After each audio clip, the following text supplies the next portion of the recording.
My sister banned my wife from her wedding because she'd lower the visual standard. I stayed silent, sent a gift, and booked a private helicopter ride. As they posed for a perfect family photo, my copter flew overhead and dropped something that made every guest freeze in shock. "You can still come," Claire said, crossing her legs and sipping her green juice like she hadn't just insulted my wife to her face. "But she can't. This wedding is about elegance, cohesion, visual storytelling. I'm not trying to be mean. I'm just being honest." My wife sat beside me, hands clasped tightly in her lap. Her cheeks flushed, not from shame, but from the sheer restraint of not saying what she wanted to. I knew that look.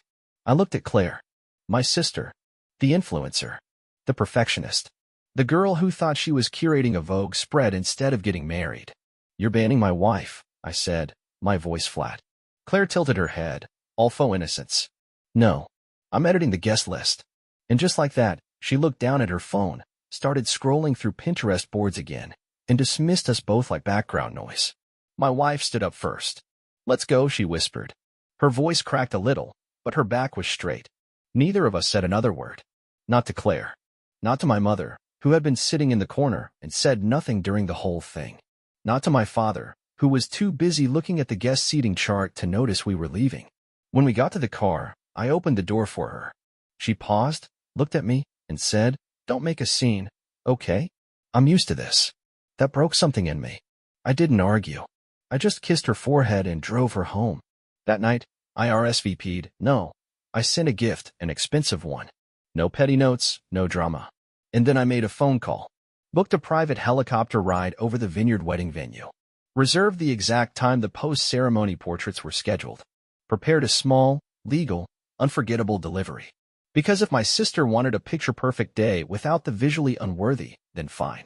But she'd never forget the moment the sky opened, the helicopter hovered, and something fluttered down like ash, something that made every single guest run screaming, clutching their phones and designer heels. No one saw it coming, not even her. But before I tell you what I dropped, you need to understand how we got here. Because this wasn't just about a wedding. This was about control, cruelty, and years of being the family's spare. This was about a brother who finally had enough. They didn't just ban my wife. They erased her. After everything I'd done. After all the money I'd poured into this family. I was disposable. A walking wallet, and now, an inconvenience. You know what hurts the most? It's not the insults. Not even the silence. It's doing everything for a family that treats you like furniture, useful when needed, invisible when not. Growing up, Claire was the princess. The polished one. Pageant-level hair, debate club captain, queen bee from the minute she could spell the word designer. She got what she wanted by smiling sweetly and playing helpless. I, on the other hand, was the problem solver. The one who made things happen. Quietly. Like the time Dad forgot to pay the electricity bill for 2 months, and I covered it. Or the time Claire's car broke down a week before prom, and I maxed out my credit card to fix it so she wouldn't miss her moment. No one ever thanked me. But I told myself that's what family does. Right? When Claire got her first apartment after college, guess who co-signed the lease? Me. When she was laid off for 3 months and couldn't handle the pressure, guess who covered her rent, groceries, and gym membership? Me again. When our parents wanted to throw her a surprise birthday party fit for a queen, but didn't have the money, guess who dropped $2,400 for catering and decorations? You get the idea. And it wasn't just Claire. Our parents had a favorite pastime, calling me Mr. Responsible, which really meant Mr. ATM. They loved reminding me I was the one who had his life together, which somehow made me liable for everyone else's lives falling apart. Emily, my wife, noticed it from the beginning. "Why do you always pay?" she asked once after I sent $600 to my mom, just to cover a few things. "They're family," I said. She looked at me for a long moment. "So are we." I wish I'd listened to her sooner. The breaking point came during wedding planning. Claire had just gotten engaged to Anthony, some tech bro with a startup and a startup ego. They planned a rustic luxury vineyard wedding that looked like it cost more than my entire college education. At first, I stayed quiet. I knew how these things went. But then my mom called me. "We're just a little short," she said. "How short?" She sighed dramatically. Claire's dream venue raised the price.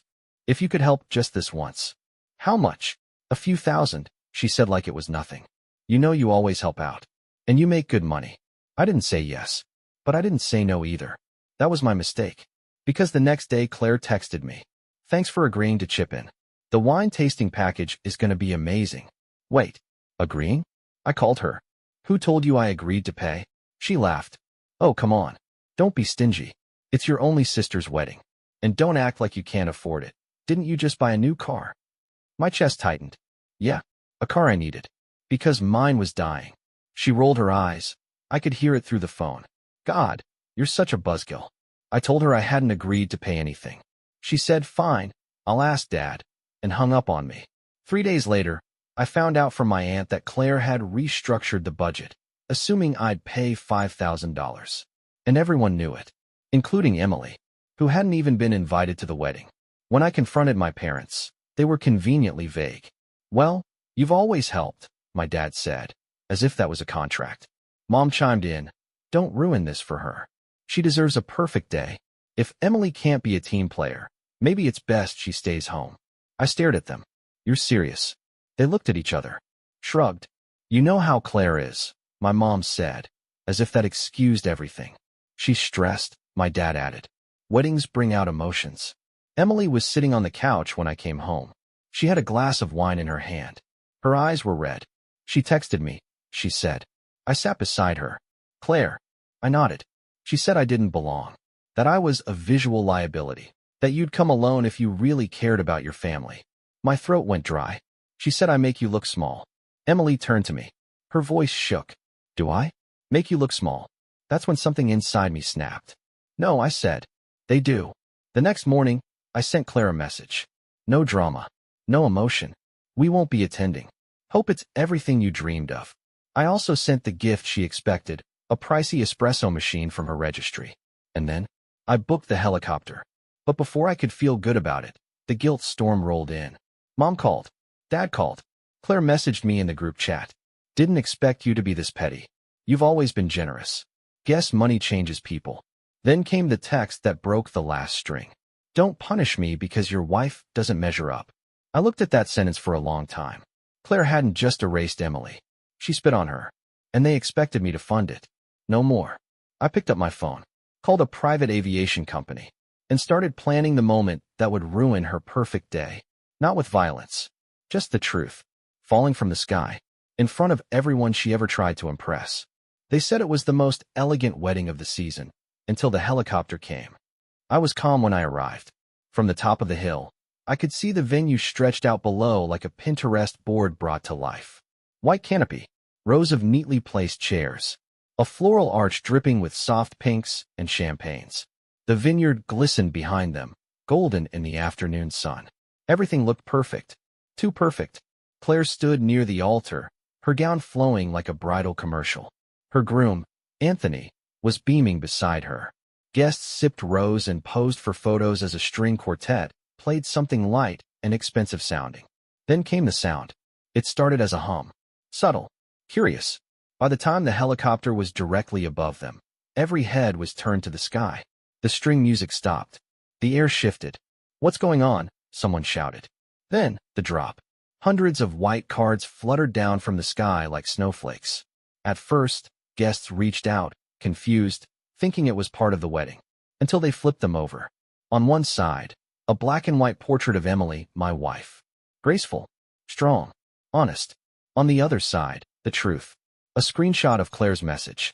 If he brings that librarian-looking wife, I'm cropping her out of every photo. A group chat reply from my mother, with a heart emoji under Claire's comment. Ugh, she ruins the aesthetic. And finally, Claire's boldest text yet. We'll guilt him into paying half the wedding. He always folds. The cards hit the ground, the tables, the shoulders of stunned guests. Phones came out. People began whispering. A few gasped. Some just stood frozen, staring at what they held. Claire screamed first. Anthony looked around, unsure whether to shield her or run. Then chaos. My mom lunged for the cards, frantically trying to grab them before more people read. My dad shouted something about calling security. The photographer panicked, thinking it was a drone prank. And Claire, the perfect bride, began spinning in circles, yelling, "Who did this?" And then she saw me. I was standing just beyond the venue gate, watching. She stormed toward me, veil twisted, makeup cracking, cards crunching beneath her designer heels. "What is wrong with you? You ruined everything. I didn't flinch. No, I said calmly. I revealed everything. She stopped, trembling. Guests were backing away now, unsure if this was still part of the show. Claire's face twisted. You always hated me. You were jealous. That's what this is. I took a step forward. Jealous? You uninvited my wife. Said she didn't fit the look she wanted. Told everyone I'd bankroll your fantasy because I always do. This wasn't revenge, Claire. This was a wake-up call. Just then, Anthony appeared behind her, staring at one of the cards. He looked at me, then at her. You said you didn't talk about him like this. She tried to grab his hand. It's taken out of context. He pulled away. No, it's not. And then he walked off. Left her standing there. In a $9,000 dress. Alone. My mother ran up next, red-faced and wild. What have you done? You've humiliated your sister in front of everyone. Her wedding is ruined. I stared at her. You helped her humiliate my wife. For months. And expected me to fund it. You're being dramatic, she hissed. I pulled one of the cards from my pocket and held it out. Is this dramatic? You like this, remember? Her face went pale. Guests were now openly leaving. Someone muttered, this is a disaster. Another said, good for him. One woman took a photo of Claire crying and whispered, that's going viral. I turned and walked away. I didn't say goodbye. Didn't look back. And in that moment, with truth raining from the sky and every lie laid bare, I felt something I hadn't felt in years. Peace. I dropped the truth on them from the sky. But what hit hardest was the silence that followed. For the first time in my life, no one from my family called me. Not that day. Not the next. Not the one after that. Silence. Not even a text to scream or threaten or accuse. At first, it unnerved me. Then it made me smile. Claire went dark on social media. Her Instagram, wiped clean. The wedding hashtag she pushed for months? Dead. No posts. No reels. Just awkward photos from guests showing a chaotic venue, a bride in full meltdown, and cards scattered like confetti. The internet, of course, had opinions. I didn't share the video, someone else did. And once it hit a wedding drama forum, it exploded. Brideband's SIL calls her ugly, gets exposed mid-wedding via helicopter drop. 500K likes. Claire's name wasn't tagged, but those who knew, knew. The comments were brutal, but honest. Imagine calling someone not aesthetic while begging them for money. I hope he dropped a Venmo request too. Emily saw the post 2 days later. She came into the room, phone in hand, trembling. Was this you? I met her eyes. Yes. She said nothing for a long time. Then she sat down beside me, gently placed the phone on the table, and whispered, thank you. And then she cried, not from pain this time, but release. That night, we opened a bottle of wine. The good one. Sat on the floor like teenagers and laughed until 2 a.m. We were free. Of them. Of all of it. But freedom never comes without backlash. On day 4, the calls finally came. First, my mother. How dare you shame your sister like that? She's devastated. I stayed calm. You all shamed my wife. For years. Claire just got a taste of what she's been serving. You're being dramatic, she snapped. It was just a misunderstanding. No, I said. It was a pattern. And I ended it. Click. Then my father tried. His voice was tired. Warren, you've made your point. Enough's enough. Not quite, I replied. I haven't even sent the rest of the screenshots.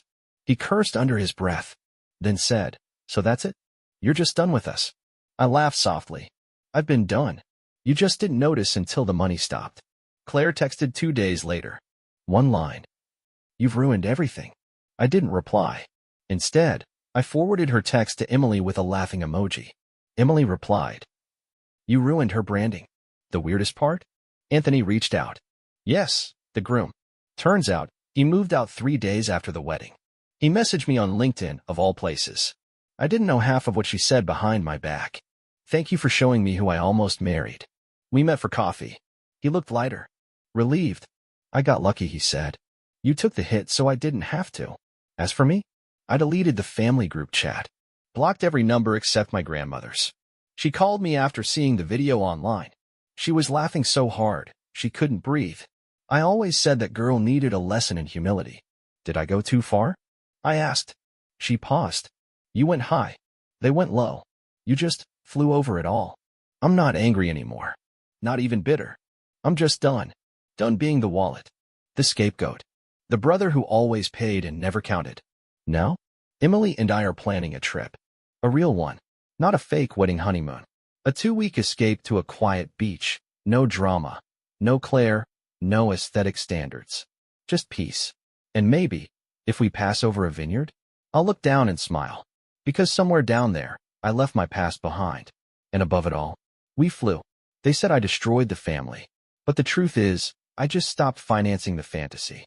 It's been 3 months. 3 months since I dropped truth on them from the sky. 3 months since I walked away from a family that saw me as a wallet with legs.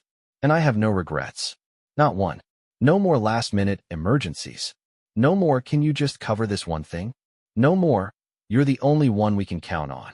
Just peace. Real, heavy, healing silence.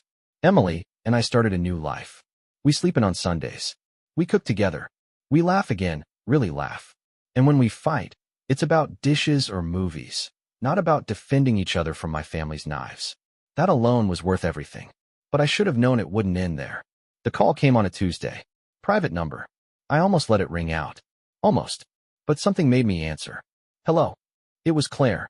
Her voice? Shaky. Soft. Different. I'm pregnant, she said, before I even had a chance to breathe. Silence. I'm pregnant, and I don't know what to do, she said again, like that was supposed to mean something. I said nothing. Anthony left. My friends dropped me. Mom and Dad, they're not helping. I still said nothing. You're the only one who's ever actually been there for me. There it was. Not a confession. A manipulation, wrapped in vulnerability. She paused, probably expecting me to rush in, the way I used to. To say, okay, I'll help. Let's fix this. Instead, I asked, why are you telling me? Another pause. Longer this time. Because I thought maybe we could start over. She was crying now. We're trying to. Family should be there for each other, right? I felt it then, the old pull. That quiet guilt. That ache that says it's your job to rescue everyone. But it passed. I took a breath. And then I said, Claire, you're about to become a mother. So let me give you something valuable. She sniffled. Okay. Don't do to your child what our parents did to us. Don't teach them that love is earned through debt. Don't raise them to believe that help is something you demand, instead of something you honor. And don't ever use them to pull someone back into your orbit. She went quiet. I'm sorry, she whispered. This time, maybe she meant it. Maybe she didn't. But I didn't need to find out. Take care of yourself, I said. And I hung up. No rage. No drama. Just peace. The kind that says, this chapter is over. I told Emily that night. She listened. Said nothing for a moment. Then asked, do you feel bad? I thought about it. No, I said. I feel free. I used to believe that being the bigger person meant staying. Helping. Forgiving. Sacrificing. But now I know. Sometimes being the bigger person means walking away and locking the door behind you. Because not everyone deserves access to your heart just because they share your blood. Do I wish things were different? Sure. But not enough to go back. Not enough to trade my peace for their chaos. Not enough to re-enter a burning house because someone finally noticed the fire. Here's what I know now. Love without respect is just manipulation. Family without boundaries is just emotional debt. And silence can be the loudest form of truth there is. I'm not the villain in this story. I'm not the victim either. I'm just the one who finally said, enough. So if you're reading this and wondering if it's okay to stop being the family savior, yes. If you're wondering if you're selfish for choosing peace over obligation, you're not. And if you're wondering whether you'll survive the fallout, you won't just survive. You'll fly, just like I did, over the vineyard, over the noise, over everything they built on my back, and you'll never land the same again.